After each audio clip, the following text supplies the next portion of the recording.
Hello, welcome you all in third day of this online workshop on corrosion and its control, arranged by Dr. D.Y. Patil Institute of Engineering Management and Research, Akkudi, Pune, in association with B.S.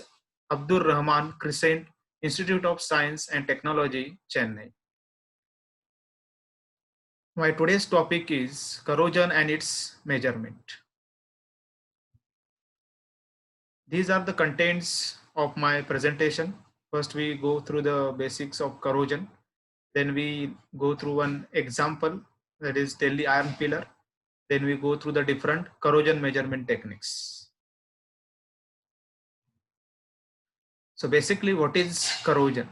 So corrosion is nothing but when a metal come in contact with corrosive atmosphere, it makes the electrochemical reactions, and because of that electrochemical reaction, there will be destruction of material takes place. That is called as what? Corrosion. The another definition of corrosion is when the low carbon steels corrode in most of the atmospheric environments when the relative humidity exceeds 60%. Generally, mild steel or low carbon steel, they are prone to the corrosion. So when they come in contact with atmosphere which are having the relative humidity exceeding 60%, then the corrosion starts. So in this corrosion, there are basic two reactions are there, that is oxidation reaction and reduction reaction. So this oxidation reaction means there is a loss of electrons and that takes place at the anode side, and the reduction reaction, that means there is a gain of electrons and that takes place at the cathode side. So these are the basic reactions, electrochemical reactions for this corrosion. So that also depends upon whether it is availability of H plus ions, if the acid solution will with dissolved oxygen, and the basic neutral with dissolved solution. So these are the general reactions responsible for corrosion. Then one of the best example of this corrosion resistant uh, material used in this Delhi iron pillar. So this is a well-known example of corrosion resistant material used in India. So the iron pillar in India was manufactured by the forge welding of piece of wrought iron. So this is manufactured by wrought iron. So what is wrought iron?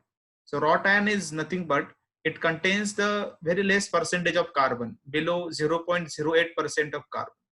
And as this wrought iron contains very less percentage of carbon, it is easy to weld, it is ductile, malleable, and it is tough in nature.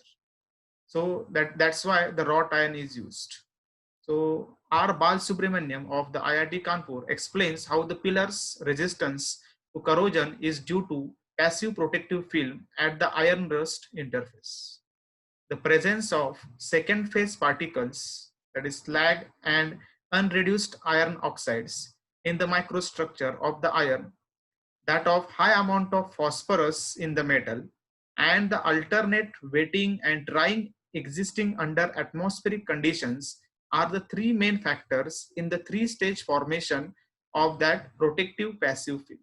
And that's why this iron pillar is not yet corroded. It contains more percentage of phosphorus is there. It contains slag and unreduced iron oxides at the metal interface of iron and rust surface, and that's why it does not get corroded yet. It is the best example of corrosion resistant material in Delhi iron pillars. Then we are going towards this corrosion measurement techniques. So first method to measure the corrosion is what? Weight loss method. This is a very simple method. Just you have to take the weight of your component before that component come in contact with corrosive atmosphere, and after it get contacted with corrosive atmosphere, you have to measure the weight. So for that, this formula is there. So always this, mostly the corrosion rate is measured in this MPY. So MPY stands here miles per year. So the formula is that MPY is equal to 534W divided by DAT. So here W stands for the weight loss in milligram. So whatever weight loss is there when that component come in contact with corrosive atmosphere, the rust will be formed on that component, and because of formation of rust, the weight of component gets reduced. So that weight loss in milligram you have to measure. Then D stands for density of specimen in gram per centimeter cube. Then A stands for area of specimen in square inch, and T stands for the exposure time. So up to how much time you expose that component to that corrosive atmosphere in hour, that you have to mention. So by using these parameters, you have to put in this formula, and you are getting the corrosion rate in miles per year. That is the unit to measure the corrosion rate. And 534 is the constant. 534 is the constant number. So this is the basic method, that is to measure the corrosion rate, that is weight loss method. Then next important and widely used method is Tafel polarization technique.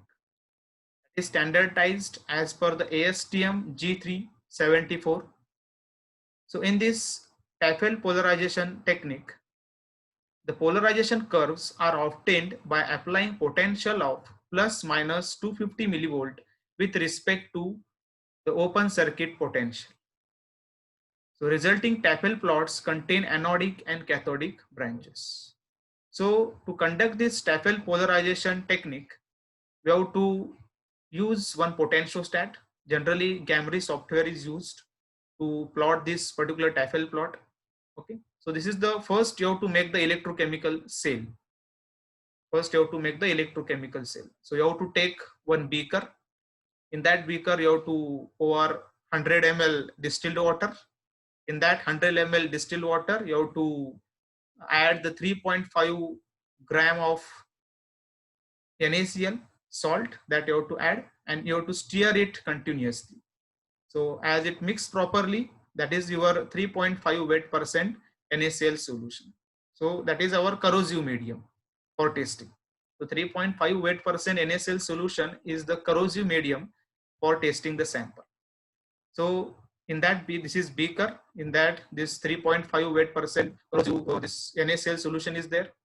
In that, you have to add this your working electrode. So working electrode is what? Nothing but your sample, mild steel sample. So that is, the grade is AISI 1020. That stands for, it contains the plain carbon steel with 0.2% carbon. So working electrode is your sample. Then you have to take the counter electrode. So counter electrodes are generally used as a platinum, then graphite, then you can use mixed metal oxide electrode. So that act as a what? Counter electrode. And the middle one is, this one is reference electrode. So this is saturated calomel electrode. That act as what? A reference electrode. So these three are important. This is called as what? Electrochemical cell. Okay. So this is the actual Gamry potentiostat. So this is the Gamry potentiostat instrument, 1000 capacity. So that is connected with this PC. So it having inbuilt software to test the this Tafel plot. Okay. So this is the cable. So there are total 6 cables are there. One out of this, one cable is attached to the working electrode, that is your mild steel. And their working sense is attached to that pin. Second, third pin is attached to the platinum electrode, that is counter electrode and working sense. Fourth pin is attached to the working sense, and this fifth pin is attached to the what? This saturated calomel electrode, that is reference, and sixth cable is attached to the ground. Okay, and that is connected with this potentiostat. Then with the help of this potentiostat, we are having the software. So in that software, you have to input the data for this generating the Tafel plot. So what inputs are required in this Tafel? So Tafel is having potentiostatic method and galvanostatic method. So in that Tafel, you have to input the initial potential and final potential. So generally initial potential is taken as minus 0.25 volt and final potential is taken as plus 0.25 volt. Then we have to add what is the sample area you are taking, then what is the density of the sample, then what is the equivalent weight of the sample, and what is that you have to add in that particular entry data to conduct this TAFL plot. Then after putting this data in the software starts. Again, you have to add this initial delay time, that is 1800 seconds, to conduct this TAFL plot. So when you enter this data, you can run the TAFL test. So it automatically starts this TAFL curve plotting in the software. And at the end, you are getting this type of curve. Okay. So it is a graph of what this on y-axis electrode potential versus saturated calomel electrode in Volt, and on x-axis that is log current density. It is a log current density in milliampere per centimeter square. So for this potential, so when it is goes toward the positive side, that means it is a noble. That means there is more corrosion resistance. And when the potential is going towards negative side, that means it is more active. That means it is prone to the corrosion. Okay. So this TAFL plot is nothing but it is a plot of electrode potential versus SC to the what? Log current density. So you are getting these two particular plots. So this upper curve with increasing potential, that indicates the anodic branch. That indicates the anodic branch. That is called as what? Anodic shift. And this below curve line, that indicates the what? Cathodic branch. So potential is decreasing towards the negative side. That is called as what? Cathodic branch. So at this anodic branch, there will be what? Oxidation reaction is there. There is a loss of electrons. And in this cathodic branch, there will be their gain of electrons. There is gain of electron and there is a liberation of hydrogen. So these are the two plots, that is anodic plot and this is a cathodic plot in this TAFL. Then to find out the corrosion rate, we require this TAFL slope, that is beta I for anodic branch, and this is a slope of this particular cathodic branch, that is called as what? Beta C.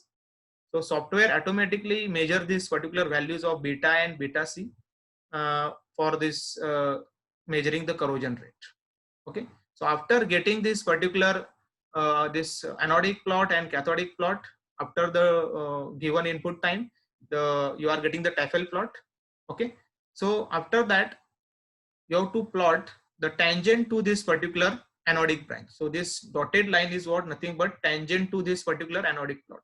So this is a tangent to the anodic plot, and this one, this dotted line is the tangent to the cathodic plot. Okay. So when these two lines intersect at one point, that point is important. So from that point, you can find out the ECOR and ICOR values. Okay. So ECOR, when you go towards the y-axis, you are getting the ECOR value. ECOR stands for corrosion potential. And from here, you are getting ICOR value, that is corrosion current density, that you are getting. Okay. And from that, software automatically calculate the corrosion current. So ECOR and ICOR are important. Okay.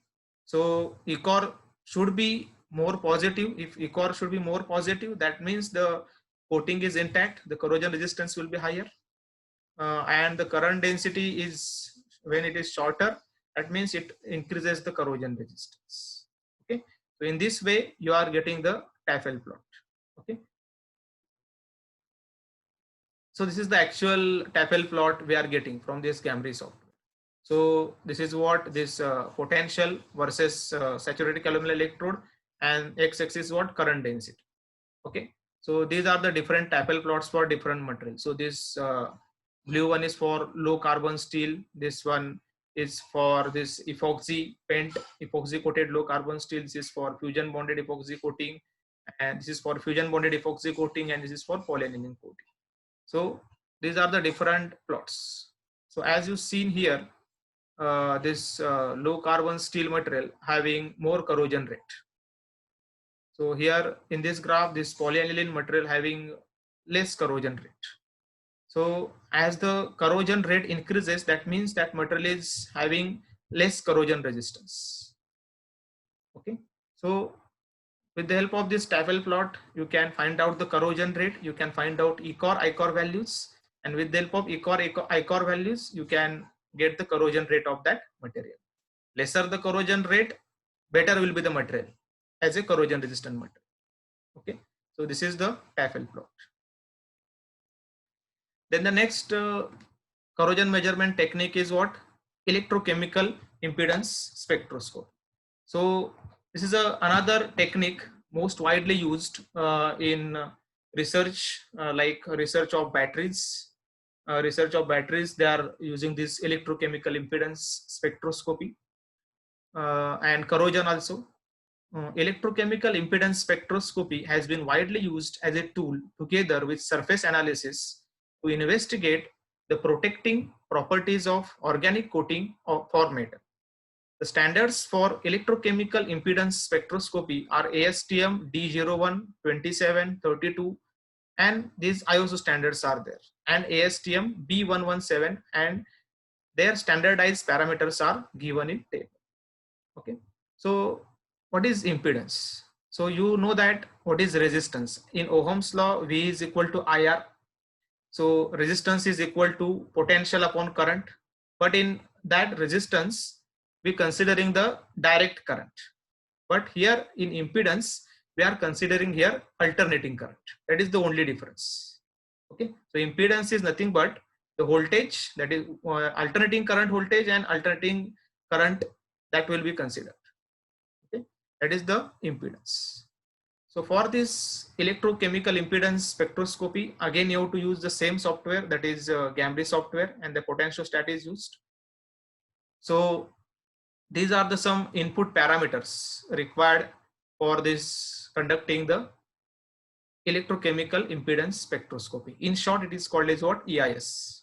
So initial frequency is 100 kilohertz, final frequency is 0.01 hertz, points per decade 10, AC voltage that is 10 millivolt, DC voltage is 0, initial delay is 3600 second, and method is potentiostatic. Okay, so this is the electrochemical impedance spectroscope. So from that we are getting the values of impedance. So higher will be the impedance, better will be the coatings. Okay, by using this electrochemical impedance spectroscopy, long time corrosion protection of the material can be predicted. So during electrochemical impedance spectroscopy, Bode plots and Naquet plots are obtained. So when you run this sample with these previous parameters, we are getting the two outputs. One is what? One you are getting the Bode plot. Second one, this one is Nyquist plot. Okay. So from this Bode plot, that is a impedance versus frequency on log scale. So impedance versus frequency graph is there. And here in Nyquist plot, that is real impedance versus this imaginary impedance. Imaginary impedance versus real impedance. So what you are getting from this Bode plot? So from Bode plot, you are getting the impedance value. So what is the impedance of that whatever coating you are applying on the base metal? So higher will be the impedance, better will be the coating properties. Lesser is the impedance values, poor will be the coating properties.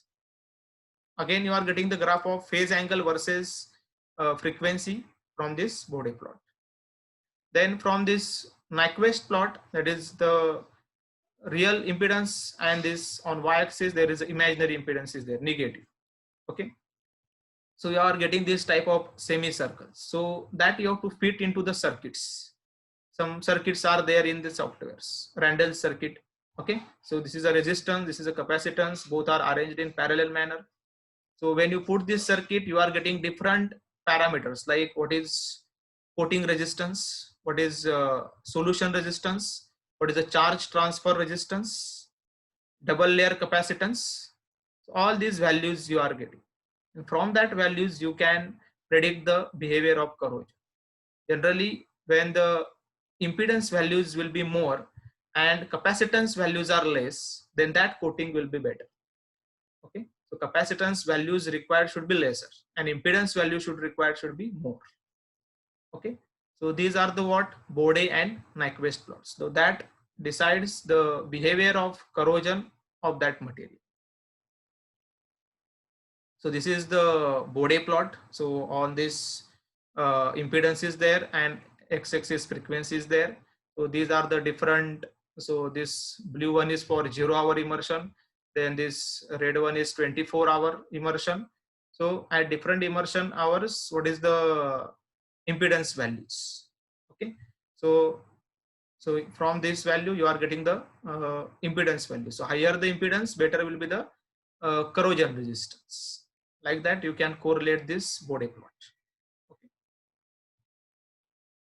Then third corrosion measurement technique is what? This atomic absorption spectrometer. This is a direct measurement of what? Ion loss. That is specifically used to measure the ion loss. So whatever experiment we conduct in Cambridge, in that beaker, we taken the 3.58% NaCl. So after completion of this experiment, we are getting some iron particles in that 3.58% NaCl.